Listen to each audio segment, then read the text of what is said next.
First dates are like job interviews, except you're hiring someone to ruin your peace of mind. 1. The Venmo splitter. He planned the perfect date: fancy dinner, wine, and the illusion of generosity. Everything went smoothly until the check arrived, and he pulled out his phone like he was about to tip. Instead, he opened Venmo and said, "So, you owe me $43.75 before tax." She laughed, thinking it was a joke. It wasn't. He even itemized her half. "You ordered the appetizer, remember?" He insisted it was about equality, not money. Romantic, right? Nothing says soulmate material like financial auditing over creme brulee. To make it worse, he sent a reminder request the next day, twice, because nothing keeps the spark alive like being ghosted and invoiced. 2. The surprise family reunion. Some people bring flowers. He brought his mom and his aunt, and inexplicably his pastor. It wasn't dinner, it was an ambush disguised as a meet cute. She thought they were going to a quiet Italian place, but the host led them to a table for 6. His mom immediately asked, "So when are you two having kids?" On a date that had lasted all of 8 minutes. The aunt took photos for the wedding slideshow, and the pastor gave a short blessing over the breadsticks. She didn't even get to order before she realized she was starring in a live-action hostage situation. The night ended with a group hug and a promise to see you at church next Sunday. She never did. 3. The amateur magician. He introduced himself as a man of mystery, which should have been a red flag, or at least a small orange cone of warning. Halfway through the meal, he pulled out a deck of cards. "Pick one," he said while the waiter was still pouring water. What followed was 2 hours of card tricks, disappearing breadsticks, and one failed attempt to make the salt shaker levitate. When the bill came, he tried to make it vanish too, by pretending to lose his wallet. She ended up paying while he dramatically declared, "The real magic was our connection." She called an Uber so fast it might have qualified as teleportation. 4. The fitness fanatic. She thought it was going to be a coffee date, something low pressure, short, easy to escape if it got weird. Instead, he texted, "Meet me at the park." She arrived in jeans and a nice sweater. He showed up in full gym gear, holding 2 yoga mats like he was about to lead a cult in spandex. Before she could protest, he announced, "We'll start with a light jog to build chemistry." 20 minutes later, she was sweating, gasping, and realizing this wasn't a date. It was a cardio evaluation. He spent the entire run critiquing her pace and form, yelling, "Breathe through your core," as if she'd signed up for boot camp instead of love. When she collapsed on a bench, he offered her a protein bar and said, "I like a girl who doesn't give up easily." The final straw came when he flexed and said, "You can touch it. It's all discipline." She didn't. Instead, she touched her phone, ordered an Uber, and left him mid-stretch, whispering to himself about shared goals. 5. The oversharer. Some people open up slowly. He opened up like a floodgate with emotional water damage. Within 10 minutes, she knew his ex's name, his therapist's name, and the full custody schedule of his dog, who hates him for reasons unknown. By the appetizer, he was deep into childhood trauma. By the entree, he'd cried twice and shown her a photo of his last Christmas alone, with his cat wearing a tiny Santa hat. She tried to change the subject to something light, like travel or movies. He nodded, then said, "Yeah, my ex loved Paris. That's where she told me I was emotionally unavailable." He said this while stirring his soup, which somehow made it worse. By dessert, she was silently begging for the waiter to bring the check and possibly a priest. As they said goodbye, he whispered, "You're easy to talk to." Translation: You'll never escape the group chat in my mind. 6. The food critic in disguise. Dinner dates are supposed to be relaxing. This man treated it like an audition for MasterChef, Narcissist Edition. He spent 15 minutes analyzing the menu like it was a legal document, then loudly corrected the waiter's pronunciation of gnocchi. When his meal arrived, he performed a full autopsy on it. Cut, sniff, chew, sigh dramatically. "It's under-seasoned," he announced, like a disappointed Michelin inspector. She nodded politely while trying to eat her burger in peace. Then came the worst part. He asked to taste her food. One bite turned into a critique. The beef is overcooked, but the bun structure is decent. He even asked for a comment card and rewrote the entire thing in calligraphy. When the bill came, he tipped exactly 3%, saying, "Feedback is the real tip." The waiter didn't cry, but his soul did. As she left, he called out, Next time, I'll pick a place worthy of us. There wasn't a next time, mostly because she blocked him before dessert digestion finished. 7. The guy who brought his pets can be cute additions to your personality, unless you bring them to a steakhouse. She expected maybe a dog photo, not an actual iguana named Derek sitting on his shoulder like a reptilian life coach. The waiter froze. Other diners stared. He just grinned and said, "Derek likes people who radiate good energy." Derek blinked once, possibly in judgment.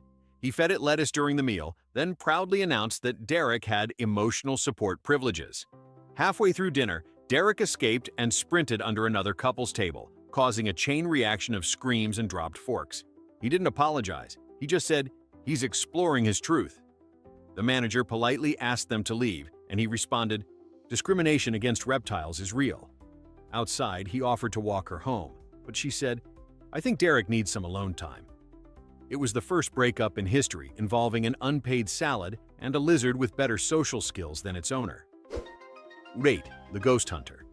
She thought his love for history meant museums. Nope, it meant abandoned buildings and night vision cameras. Their unique date idea turned out to be sneaking into an old hospital at midnight. He handed her a flashlight and whispered, "Be quiet. Spirits hate skepticism." She was already regretting her life choices. 10 minutes in, he stopped, gasped, and yelled, "Did you feel that cold spot? That's energy." It was actually a broken window.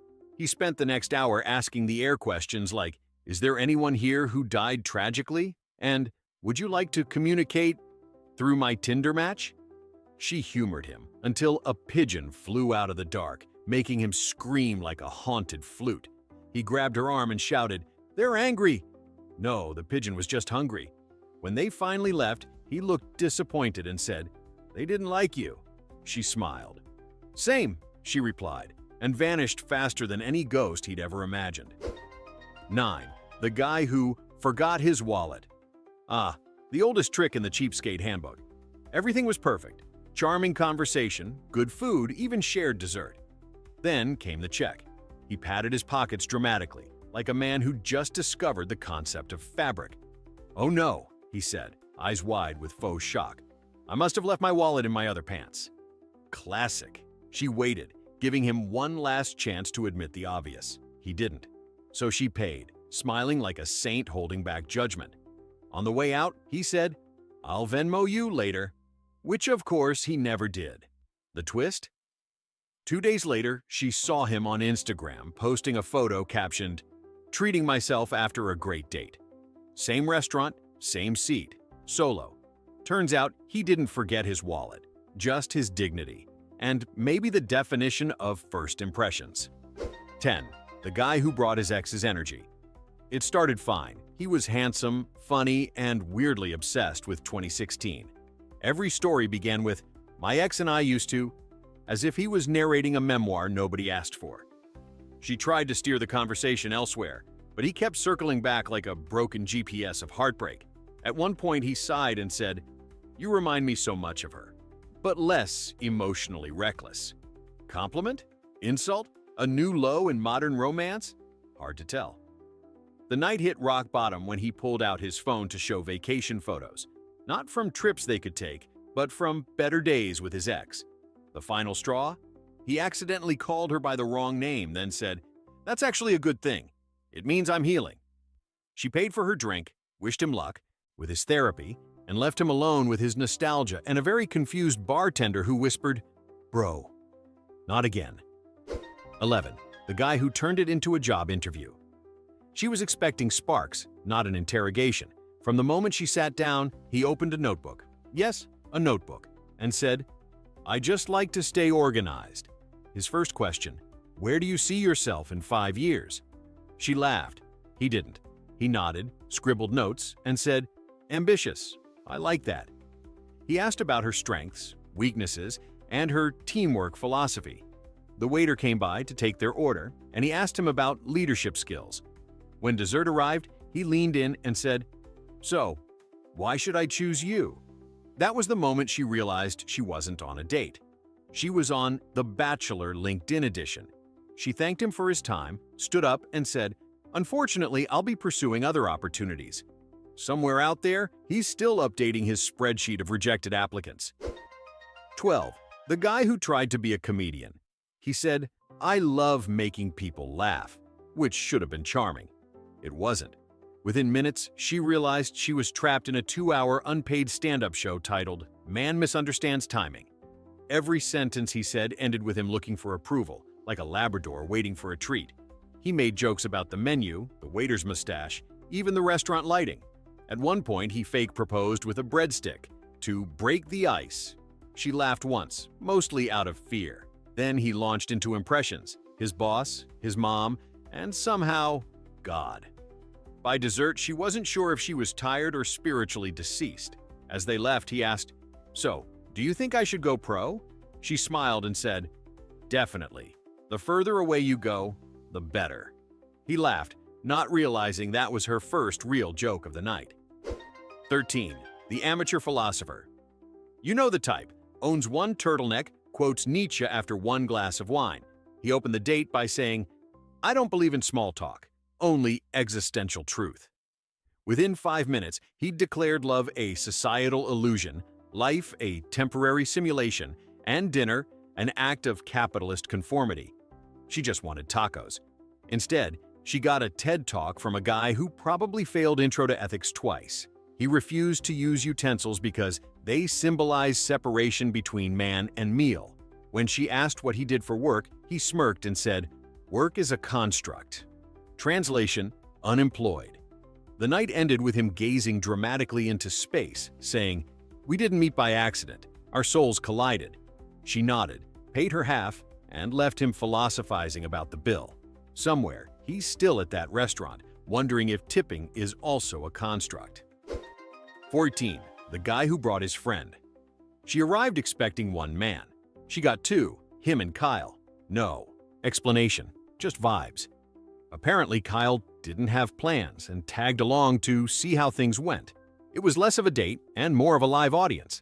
Kyle commented on everything: her outfit, her laugh, her good posture. At one point, the guy excused himself to the restroom, leaving her alone with Kyle, who said, "He's nervous, but I think you're great." The date had turned into an unsolicited reality show with commentary. When her date returned, Kyle gave him a thumbs up like a proud dad at a Little League game. She paid for her drink, stood up, and said, "I think Kyle and I have more chemistry." Then she walked out. 10 minutes later, Kyle texted her, "So, just checking. Was that a joke or an opportunity?" Humanity remains undecided. 15. The guy who brought a PowerPoint. He said, "I've prepared something special," which she assumed meant a gift, not a full digital presentation. Out came the laptop, complete with a slide deck titled, "Why You Should Date Me." The lights dimmed. People stared. Slide 1. My strengths. Bullet points included punctual, owns blender, and can quote The Office flawlessly. Slide 2. Past relationships, lessons learned. Slide 3. Our potential future, 5-year forecast. It had charts, graphs, a pie chart showing romance versus productivity. She sat there, sipping her wine, watching her dignity dissolve. When he finished, he said proudly, "Any questions?" She replied, "Yeah. Is there a feedback survey?" He grinned and said, "Actually, yes," and pulled out printed forms. She didn't fill one out. She just left. And somewhere, that man is still tweaking his slides, waiting for love to appreciate his alignment margins. 16. The guy who live-streamed the date. She noticed it halfway through the appetizers, his phone, propped against a salt shaker, camera aimed squarely at her. He wasn't taking photos, he was live-streaming. "Don't worry," he said cheerfully. "My followers love first-date content." Apparently, he ran a small but dedicated audience of dating journey fans who rated his interactions in real time. Every smile, every sip of wine was broadcast to strangers typing things like, "She's too quiet," or "You can do better, bro." When she finally asked if she could not be on camera, he sighed dramatically. "You're killing engagement," he said, as if she just canceled the Super Bowl. She excused herself to the bathroom, walked out the back door, and blocked him everywhere. His followers probably watched him finish dinner alone, a live stream titled Ghosted Episode 47. 17. the guy who thought he was psychic. He opened with, "I already know this is going to go well. I'm intuitive." 10 minutes later, he closed his eyes mid-conversation and said, "I'm sensing your favorite color is blue." It wasn't. It was red. He insisted the energy was off because she was guarded. By the time the entrees arrived, he'd predicted she had a mysterious past, a water sign rising, and at least one reincarnation as a queen. The waiter dropped off the check, and he gasped. I felt the total before it came. When she reached for her wallet, he stopped her, whispering, "Spirit says you should cover this one." Spirit was wrong. She paid half, smiled politely, and said, "I'm sensing a strong future. Without you." He nodded gravely, like a man mistaking sarcasm for destiny. 18. The guy who couldn't stop talking about crypto. She ordered wine. He ordered financial freedom. Within 5 minutes, the conversation turned into an unsolicited seminar. "You see," he said, "crypto isn't just money. It's the future of consciousness." She nodded politely, praying for the waiter. He pulled out his phone and began showing charts, NFTs, and a photo of his mining rig, which looked suspiciously like a pile of old laptops. Every topic, travel, art, pizza, somehow looped back to Bitcoin. "You could be early," he said earnestly. "I can teach you." When the bill arrived, he smirked. "Do they take Dogecoin?" She laughed. He didn't. The waiter didn't either. As she left, he shouted after her, "Don't say I didn't offer you generational wealth." She didn't, but she did block him before the next market crash. 19. The guy who lied about his job. His dating profile said entrepreneur. Reality said assistant manager at a vape shop. When she asked what he did, he described owning multiple businesses, which turned out to be 3 Facebook pages selling used sneakers. He used words like synergy and investor mindset, all while wearing a shirt that said boss mode. She played along until the waiter asked, "Back again, Jared?" Apparently, it was his 3rd business meeting that week. Same table, different victim. When she gently called him out, he panicked and said, "I'm testing humility." "You passed." She smiled, said, "Congratulations, you failed," and left him with the bill and his delusions of Forbes glory. Somewhere out there, Jared's still explaining to someone that entrepreneurship is just what happens when unemployment has Wi-Fi. 20. The guy who took her to his secret spot. He promised a surprise, a hidden gem no one knew about. She imagined a rooftop bar or cozy speakeasy. Instead, he drove her to a gas station parking lot, pointed to a vending machine, and said, "Best sandwiches in town." He bought 2 egg salad subs that may have been older than his confidence, then insisted they eat on the curb because it's authentic. Between bites, he gestured at the streetlights and said, "I love the urban glow." When she asked for napkins, he said, "Real food doesn't need accessories." She wanted to laugh, but her stomach was too focused on survival. By the time he offered to show her the view, a drainage canal, she'd already texted her friend Code Red. He called it the most honest date ever. She called it food poisoning with Wi-Fi. 21. The guy who talked only about his car. He arrived in a spotless sports car that probably had its own Instagram account. Before she could say hi, he launched into a monologue about horsepower, torque ratios, and emotional connection between man and machine. He parked diagonally, for the angles, and made sure she noticed the custom rims. Dinner conversation? Just more about the car. "You wouldn't believe how she handles on corners," he said, referring to his vehicle, not realizing the irony.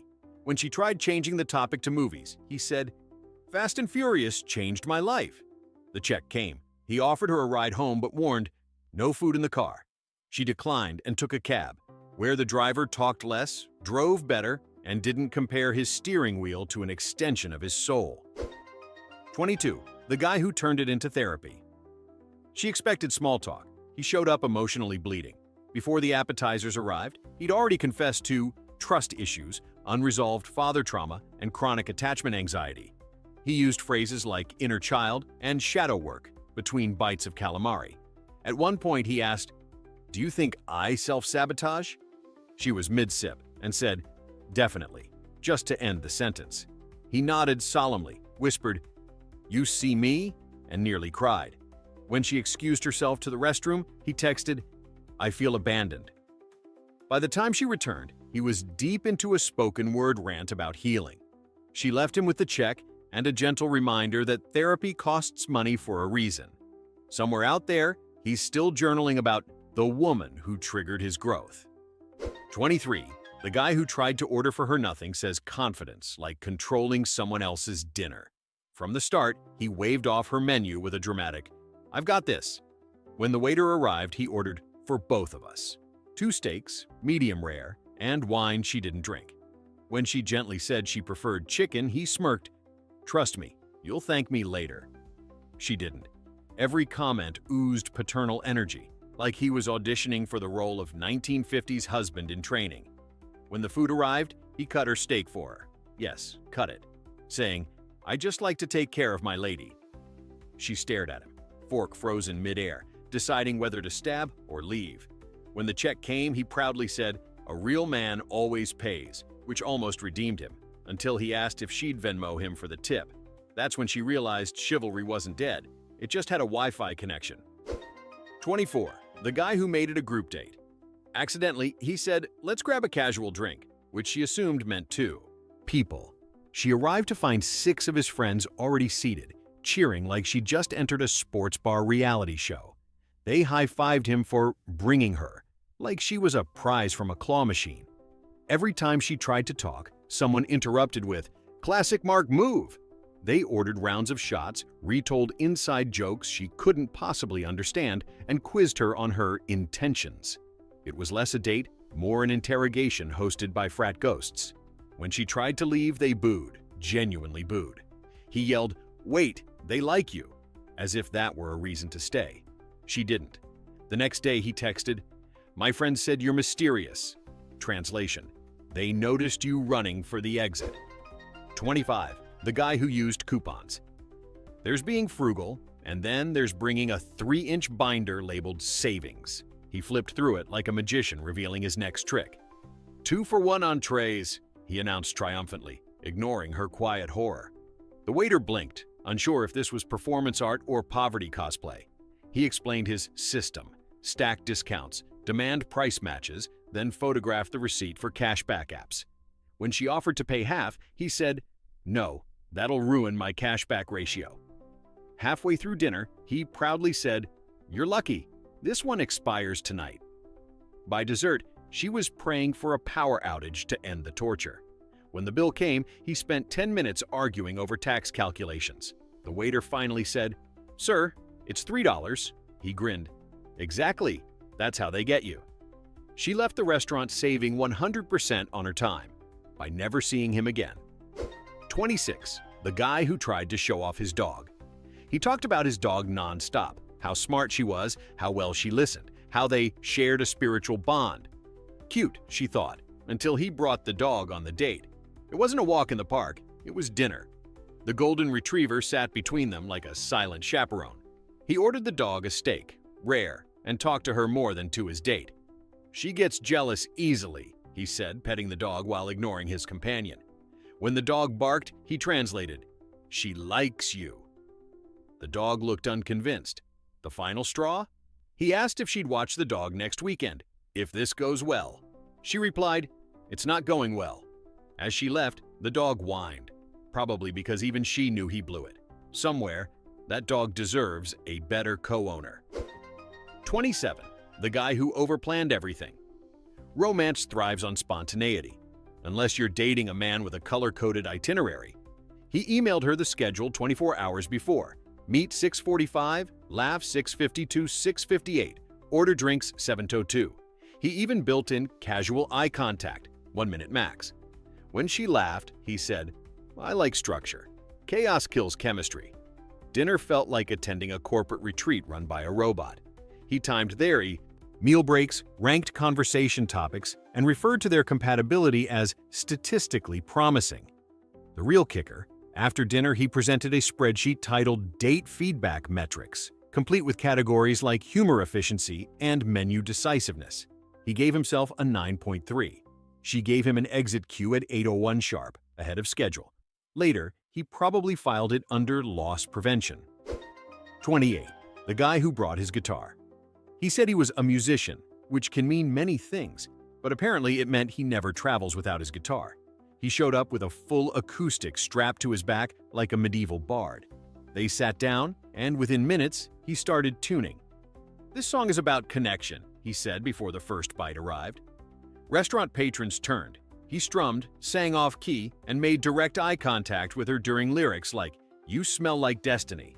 The waiter actually applauded, out of pity. When she tried to steer the conversation elsewhere, he said, "Music is the conversation." The night ended with him performing an original song called "Maybe She'll Text Back." She didn't. But somewhere on SoundCloud, that song lives on, haunting future dates forever. 29. The guy who used movie quotes for everything. It started as quirky. Then it became psychological warfare. Every response came from a film. "How was your day?" "Life finds a way." "Do you want dessert?" "Frankly, my dear, I don't give a damn." At first, she laughed. But by the third quote, she realized he wasn't joking. He was communicating exclusively through pop culture. When she tried to have a real conversation, he squinted dramatically and whispered, "You can't handle the truth." Even the waiter couldn't hide a smirk. The finale came when she said, "This isn't working," and he solemnly replied, "Here's looking at you, kid." Then he walked out, without paying. It was the only original thing he did all night. 30. The guy who was allergic to everything, including fun. From the start, he listed his allergies like a man reading legal terms. Gluten, dairy, peanuts, sarcasm, joy, the list went on. She admired his caution until he started interrogating the waiter like a crime witness. "Are the plates washed near nuts?" he demanded. "How close is the bread to the salad?" By the time appetizers came, she'd aged emotionally. He refused to eat, drink, or smile, muttering, "Better safe than sorry." When she suggested dessert, he said, "I can't. Sugar triggers my anxiety." The check arrived. Even that seemed to stress him out. As she left, he called, "Text me when you get home. But not too late. I'm allergic to blue light." She never did. Some incompatibilities are chemical. Others are just exhausting.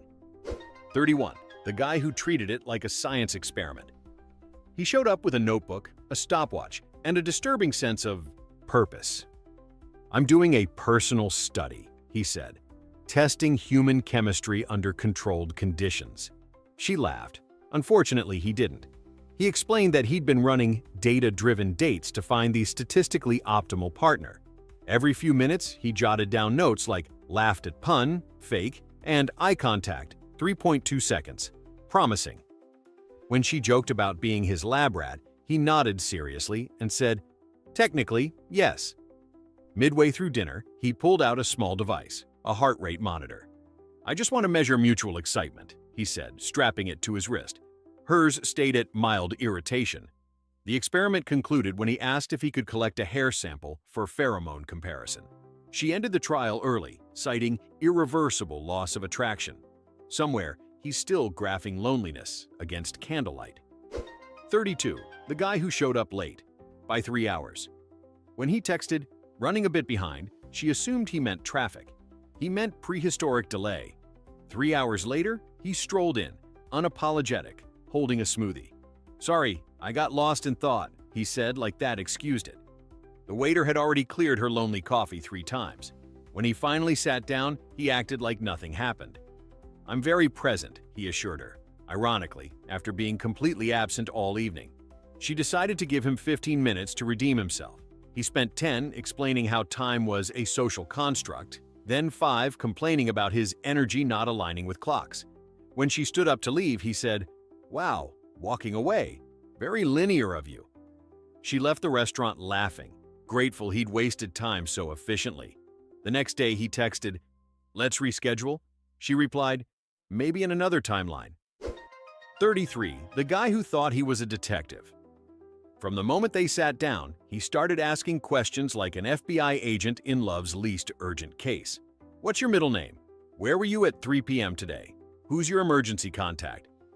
He claimed he was just curious, but the notepad said otherwise. When she asked about him, he dodged every question, muttering, "I can't reveal too much. For your safety." Halfway through dinner, he leaned closer and whispered, "You seem like someone with secrets." She didn't, but by then she was too fascinated to leave. He analyzed her body language, accused the waiter of eavesdropping, and tapped his glass 3 times before every sip, to scramble any listening devices. When she said, "You're paranoid," he smiled and whispered, "That's exactly what they want you to think." She left mid-meal, but not before saying, "If anyone asks, we never met." Somewhere, he's still tailing his next target, probably his own reflection. 34. The guy who only talked in gym metaphors. It started innocent enough. He mentioned working out. Then everything turned into a motivational poster. When she asked about his hobbies, he said, "I'm passionate about gains, mental, emotional, and gluteal." When she asked how his week was, he replied, "It's all about pushing through the reps of life." Every sentence flexed. The waiter asked, "Still working on that?" And he said, "Aren't we all, brother?" She tried to discuss books. He countered with, "My favorite author? Arnold." He compared relationships to leg day. Painful, but necessary. And bragged about his protein intake like it was a personality trait. When she ordered dessert, he whispered, "Sugar is weakness leaving the body." The only sweet thing left was her smile as she escaped mid-sentence. Somewhere, he's still meal prepping and wondering why love doesn't have macros. 35. The guy who forgot to mention. He was married, it was going great. Too great. Funny, charming, confident. He seemed almost too practiced. The little things didn't add up. The way he kept his phone face down, the ring-shaped tan line, the fact that his roommate texted him hourly. She finally asked, "You're not married, right?" He laughed nervously. "It's complicated," he said, which is universal code for absolutely married. Turns out his wife thought he was at a networking dinner. When she stood to leave, he begged, "Don't ruin this connection." She replied, "I didn't. Your vows did." As she walked out, he muttered, "She just doesn't get my schedule." The next week, his wife apparently did, when she found her husband's networking photos tagged at that same restaurant. Moral of the story: if you're married, maybe skip the dating apps, or at least the joint bank card. 36. The guy who treated the waitstaff like servants. The food wasn't bad, he was. Every time the waiter walked by, he snapped his fingers like he was summoning an employee from 1812. He complained the water was too watery, the napkins too soft, and the lighting not flattering to his jawline. She cringed as he corrected the waiter's pronunciation, demanded lemon with purpose, and winked when he said, "People like me keep this place running." The waiter smiled professionally, the kind of smile that hides murder. She apologized with her eyes every time he spoke. When the check came, he left no tip, saying, "They should thank me for giving them feedback." She quietly slipped the waiter a 20 on her way out, whispering, "Sorry for his entire existence." The only thing he served that night was secondhand embarrassment. 37. The guy who claimed he was a minimalist. When he said he was a minimalist, she pictured clean style and calm energy. What he meant was cheap. He arrived in flip-flops, handed her a reusable grocery bag as a gift, and said, "Materialism poisons connection." He didn't order dinner, just asked for a cup of hot water and pulled his own tea bag from his pocket. Then he explained he was living consciously, which apparently meant freeloading strategically. When the bill came, he sighed and said, "I don't believe in capitalism, so I can't contribute to it." She paid reluctantly, while he called her a victim of the system. Outside, he offered to walk her home, barefoot, because shoes separate us from the earth. She declined, watching him disappear into the night like a man allergic to responsibility. Somewhere, he's probably preaching simplicity while borrowing Wi-Fi from a Starbucks. 38. The guy who took her to his office. He said he was an entrepreneur, so she expected a co-working space or a small studio. Instead, he led her into a Starbucks. "Welcome to HQ," he announced proudly, sitting down at his desk, which was actually a corner table near the bathroom. He waved at the barista and said, "She's my receptionist." The poor woman blinked twice and went back to steaming milk. He ordered one black coffee, then made her pay for her own. "Company policy," he joked. Over the next hour, he bragged about scaling his operations, which turned out to mean selling secondhand sneakers on eBay. He even pulled up spreadsheets, claiming his employees were remote, aka 2 friends occasionally answering texts. When she excused herself, he said, "Leaving before the meeting's over? Not very professional." She walked out thinking, I just dated a guy who writes emails to himself. Somewhere he's probably still working remotely from the same corner table. 39. The guy who showed up in costume. She said she liked a man with a sense of humor. He took that as a full-blown mission. When he walked in wearing a pirate costume, hat, boots, and plastic sword, she thought it was a prank. Nope. "It's Talk Like a Pirate Day," he said proudly, as though that justified everything. Every waiter who passed got a hearty ahoy and a wink. When she tried to talk about her job, he interrupted with, "Yar, tell me about your treasure." The only thing buried that night was her patience. People stared, phones recorded, and she died a little inside each time he shouted, "Shiver me timbers," at random intervals. When the check came, he dropped coins on the table and declared, "Gold for me, lady." She paid in real money, said goodbye, and he saluted her dramatically. Somewhere, he's still roaming Tinder, looking for his next first mate. 40. The guy who brought a power tool to impress her. He described himself as hands-on, which she assumed meant he liked projects, not power tools at dinner. He pulled up in a pickup truck blasting country music, stepped out, and set a cordless drill on the table like it was a trophy. "Built my own furniture," he bragged, "even fixed my neighbor's mailbox." When she ordered pasta, he nodded approvingly and said, "Strong carb foundation, like a solid beam." Every sentence was a construction analogy. Then came the pièce de résistance. He offered to fix her chair, which wasn't broken. He crouched under it with his drill buzzing, terrifying everyone within a 5-table radius. The manager approached, horrified. He stood up proudly and said, "Just making sure it's level, for safety." She quietly slipped away while he was still tightening imaginary bolts. Somewhere, a Home Depot greeter tells his story like local folklore. 41. The guy who brought a puppet. He said he worked in performing arts. She pictured theater, maybe stand-up. Nope. He arrived with a ventriloquist dummy named Mr. Chuckles. During dinner, he alternated speaking as himself and the puppet, holding full two-way conversations. When she asked about his hobbies, Mr. Chuckles cut in, "He collects rejection." The puppet laughed maniacally. So did the people at the next table, nervously. She tried to ignore it, but he kept feeding Mr. Chuckles like it was alive. At one point, he offered to let her hold it. She declined. He sighed. "Most women don't understand our bond." When she finally stood to leave, Mr. Chuckles piped up, "Don't go, you'll cry again." She looked him dead in the eyes and said, "Get therapy, both of you." Somewhere, that puppet's still the best conversationalist in his life. 42. The guy who refused to stop texting. She watched him scroll for 15 solid minutes before realizing this wasn't temporary. Every time she spoke, his phone lit up like a Vegas sign. "Sorry," he said. "I'm just really popular." He wasn't. She caught glimpses. Fantasy football, memes, one text from mom, 2 unread. He nodded at all the wrong times, even laughed at random. Not at her jokes, but at something his friend sent. When the waiter asked if he was ready to order, he mumbled, "1 sec," without looking up. He took selfies mid-meal, added hashtags like Nosh Grindset and God Date Night Vibes, then ignored her again. The final straw came when he asked for her Instagram before her name. She smiled, said, "You'll love my handle," then blocked him before the appetizers arrived. Somewhere, he's probably posting "No good women left" from the same table. 43. The guy who thought he was a life coach. He greeted her with a handshake and the confidence of someone who's read exactly one self-help book. Within 5 minutes, he was calling her champ and telling her to manifest abundance. He used phrases like quantum success and synergize your purpose, none of which meant anything. When she mentioned having a bad day, he smiled and said, "That's just your mindset trying to betray you."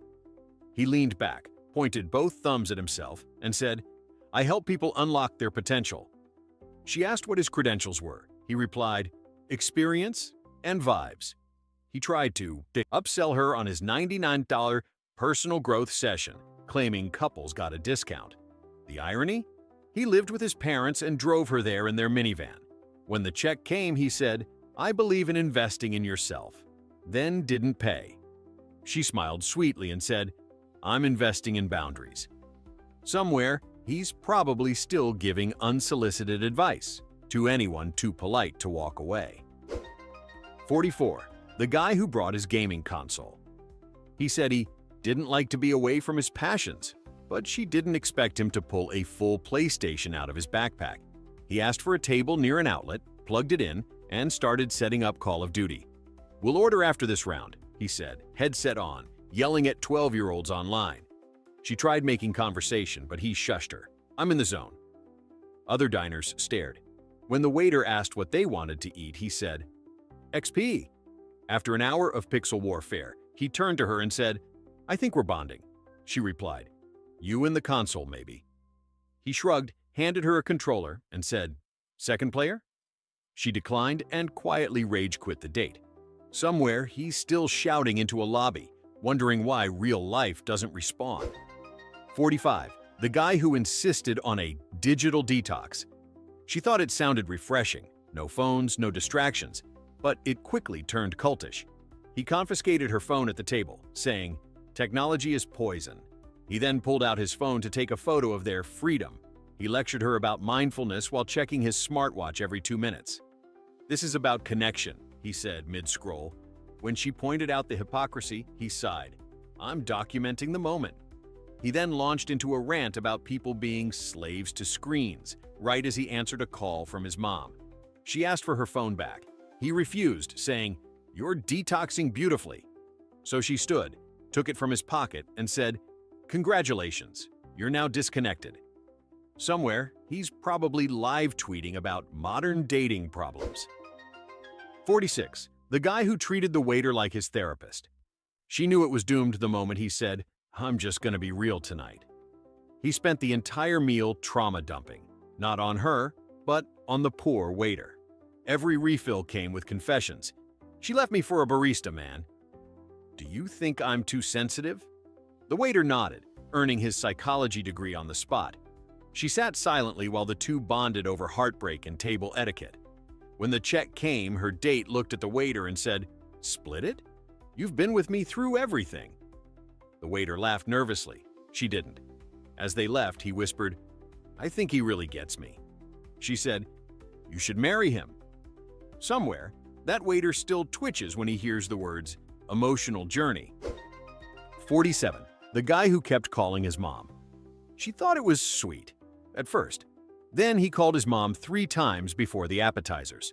"She just likes to know what I'm eating," he explained. Midway through dinner, he handed her the phone.